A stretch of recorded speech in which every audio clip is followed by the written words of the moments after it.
Money health show में मैं मीनाक्षी आप सभी का बहुत बहुत स्वागत करती हूँ और सेहत से जुड़ी जानकारियों के लिए आप हमारे YouTube चैनल को लाइक शेयर सब्सक्राइब जरूर कीजिए। आज हम बात करने वाले हैं योगा के बारे में और मेरे साथ हैं श्रुति कृष्णा जो कि योगा थेरेपिस्ट हैं। 20 साल का इनका अनुभव है और अभी एज अ डायरेक्टर ये श्रुतिज आनंद योगालय में प्रैक्टिस कर रही हैं जो कि जयपुर में लोकेटेड है।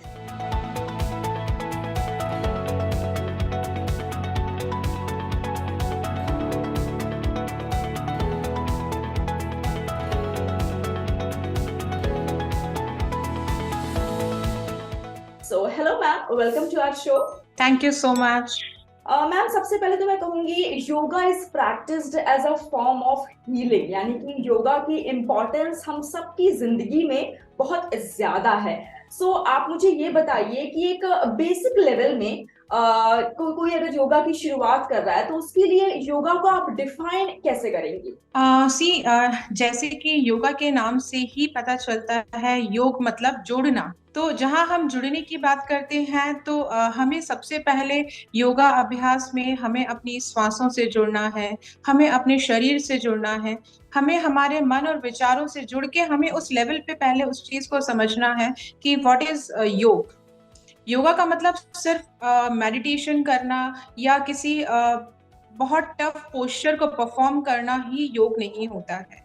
योग का अगर हम सीधे शब्दों में बात करें तो अपने आप पर, अपने शरीर पर, अपने मन और विचारों पर अपना कंट्रोल पाना ही योग है। अरे वाह, बहुत अच्छे से आपने एक्सप्लेन किया कि अपने विचारों पे कंट्रोल पाना ही योग है।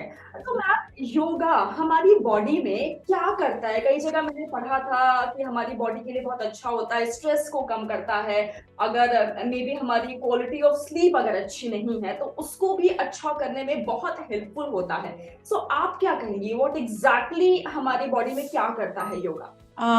देखिए, जैसा कि आप कहा कि हमारी नींद अगर प्रॉपर नहीं है तो हमें योग का अभ्यास करना चाहिए। तो अगर मैं सीधे शब्दों में आपको अगर एक्सप्लेन करूं तो जब हमें बहुत गुस्सा आता है तो हम अगर हमारे सामने कोई है और अगर वो बहुत गुस्सा हो रहा है या किसी भी वजह से वो थोड़ा सा स्ट्रेस में है तो हम बोलते हैं ना कि try to keep yourself cool down, लंबी गहरी सांस भरो, शांत रहो और एक गिलास पानी पियो।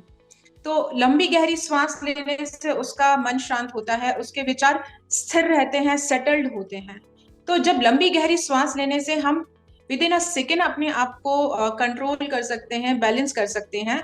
तो योग का एक बहुत बड़ा हिस्सा है प्राणायाम, जो कि हमारे ब्रीदिंग को एक्सपेंशन देना ही प्राणायाम है। प्राण मतलब हमारी श्वास, आयाम मतलब उसका ऑरा, मतलब उसका एक्सपेंशन। तो हम जब प्राणायाम का अभ्यास करते हैं तो हम अपनी ब्रीदिंग पे काम करते हैं और जब हमारी ब्रीदिंग लॉन्ग डीप होती है और हमारा फोकस अगर हम अपनी ब्रीदिंग पे लगा पाते हैं तो हम अपने आप को फिजिकली, मेंटली, इमोशनली हर तरीके से हील और कंट्रोल कर सकते हैं। और जब हमारी श्वास गहरी लंबी होती है तो हमारे बॉडी के जो बेसिक और मेजर बॉडी सिस्टम्स हैं, जो बॉडी मैकेनिज्म है, उनकी फंक्शनिंग इंप्रूव होती है। तो हम सिर्फ अपने श्वास पे काम करके भी अपने आप को बहुत तरीके से, बहुत लेवल पे हील कर सकते हैं। अरे वाह, बहुत अच्छे से आपने एक्सप्लेन किया, यानी कि गुस्से पर नियंत्रण पाया जा सकता है योगा के द्वारा, राइट? बिल्कुल बिल्कुल। और सिर्फ अपने श्वासों पे काम करके हम अपनी नींद को भी बहुत बहुत अच्छे तरीके से इम्प्रूव कर सकते हैं, जो कि बहुत ज्यादा जरूरी है।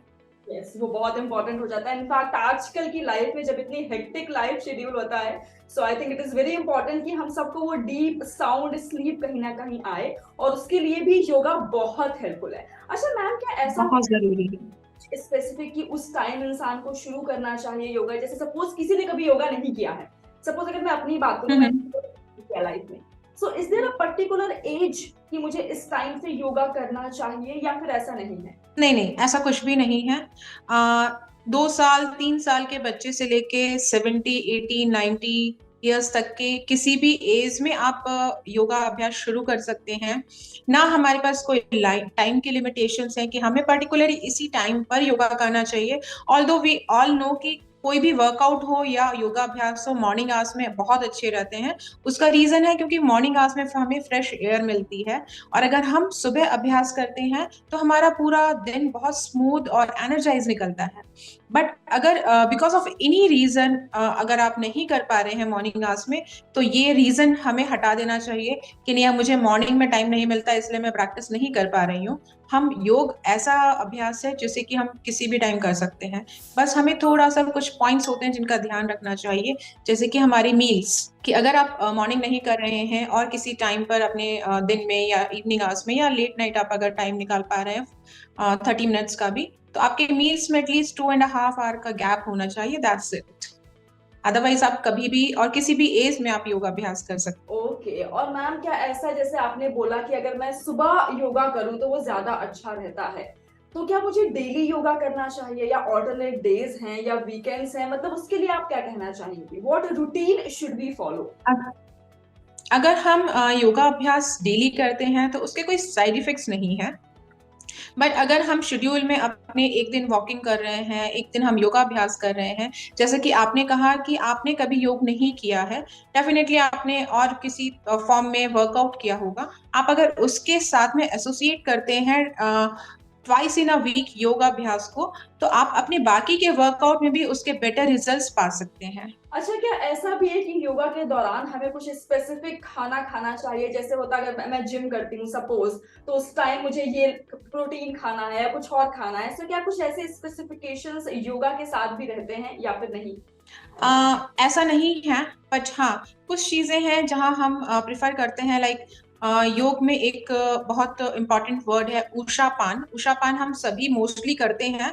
उषापान मतलब जो हम सुबह सुबह एक ग्लास पानी पीते हैं बिना मुंह को धोए, बिना गागल किए हुए, तो वो सुबह पहले जो हम पानी पीते हैं, जो हमारे मुंह का लार होता है, जो स्लाइवा है आपके मुंह का, वो हमारे थ्रू आउट द डे हमारी बॉडी को एनर्जाइज रखने के लिए एज वेल एज हमारे डाइजेशन के लिए बहुत ज्यादा इंपॉर्टेंट है। तो वो उषा पान का हमें स्पेशली ध्यान देना चाहिए कि जब आप सोकर उठ रहे हैं तो बिना मुंह धोए, बिना गार्गल किए आपको एक ग्लास गुनगुना पानी पीना ही चाहिए। ओके, आई थिंक ये आपने बहुत ही हेल्दी टिप दे दी मुझे भी और हमारे सारे व्यूअर्स के लिए भी। This is a very healthy tip and a very new tip मैं कहूंगी। अच्छा मैम, एक चीज मैं और आपसे पूछना चाहती हूँ, क्या जिन लोगों को सपोज थायराइड है या फिर डायबिटीज है या ब्लड प्रेशर है, क्या वो भी योगा कर सकते हैं या उनके साथ लिमिटेशंस आ जाती हैं? देखिए, जिनको थायराइड है या जिनको शुगर है या ब्लड प्रेशर है, उन सभी को योगा एक ऐसा फॉर्म है प्रैक्टिस का जिससे कि वो अपने आप को पूरी तरह से 100%ली वो अपने आप को हील कर सकते हैं, और जिस भी ट्रीटमेंट वे पे वो हैं उस ट्रीटमेंट को वो बंद कर सकते हैं। और ये मेरा एक्सपीरियंस है कि थायराइड और शुगर के पेशेंट्स को मैंने पूरी तरह से ठीक किया है, और अभी वो बहुत हेल्दी लाइफ जी रहे हैं without any medicine. Oh nice, यानी कि योगा से ये सब भी होता है। बिल्कुल हो सकता है, बट हमें उसके लिए थोड़ा सा सीरियसली उसको फॉलो करना पड़ता है। एंड या ऑफ कोर्स वहाँ पे कुछ रिस्ट्रिक्शंस होते हैं, पर्टिकुलर कुछ पोस्चर्स को लेके, जैसे कि बीपी पेशेंट्स होते हैं उनके लिए कुछ 2-3 पोस्चर्स हैं जो कि उन्हें नहीं करना चाहिए, तो उसके लिए हम उन्हें गाइडेंस देते हैं। एंड हमारे योगा स्टूडियो में, हमारी योगशाला में हम उन्हें डाइट से रिलेटेड भी कुछ टिप्स एंड पॉइंट्स देते हैं जो कि उनके लिए और ज्यादा बेनिफिशियल होते हैं। Okay, thank you so very much ma'am, बहुत अच्छा लगा आपसे बात करके एंड आई थिंक आपने बहुत सारी इम्पोर्टेंट बातें शेयर की। थैंक यू सो मच, आपने अपने बिजी शो की पूरी team. It's my pleasure, thank you so much. So ये थी हमारे साथ श्रुति कृष्णायन। इन्होंने जो बातें की आई थिंक वो आपके लिए भी बहुत ज्यादा अच्छी हैं, बहुत ज्यादा इंपॉर्टेंट हैं, बहुत ज्यादा यूजफुल हैं। और अगर आपको शो अच्छा लगा है, फीडबैक में जरूर बताइएगा मुझे कि शो कैसा लगा। अगर आप कुछ और सवाल है आपके मन में, आप वो जानना चाहते हैं, तो भी आप कमेंट सेक्शन में लिख सकते हैं। टिल देन अपना ख्याल रखिए, मैं आऊंगी नेक्स्ट शो में एक नए सुपर स्पेशलिस्ट डॉक्टर के साथ। और तब तक अपना ख्याल रखिए, क्योंकि अच्छी सेहत हमारा वादा।